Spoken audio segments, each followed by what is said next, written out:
Uncle Shahbaz, آپ نے جھوٹ بولا ہے کہ ہم نے پاکستان کو FATF کی گرے لسٹ سے نکالا ہے۔ آپ کو پتا ہے کہ میں نے اور ہینا ربانی نے جب سے وزارت سنبھالی ہے،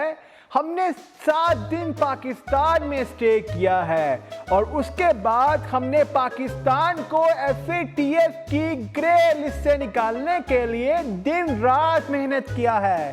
اور اب تو ہوٹل میں جاتے ہیں تو ہوٹل والا بھی ہمیں پہچان لیتا ہے۔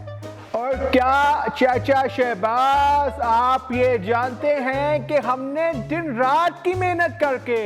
کیسے پاکستان کو FATF کی، بہت سے لوگ جہاں کریڈٹ کی بات کرتے ہیں تو چاچا شہباز اور نہ ہی چاچا عمران کو اس کا کریڈٹ جاتا ہے، اس کا کریڈٹ صرف مجھے اور ہینا ربانی کھر کو جاتا ہے۔ سندھ میں سیلاب کی صورتحال آپ سبھی کے سامنے تھی، اور ہم نے اپنے پاپا جان کو بھی ہاسپٹل چھوڑ دیا تھا، اور ہم نے صرف اسی پہ محنت کی کہ پاکستان کو FATF کی گرے لسٹ سے نکالا جائے۔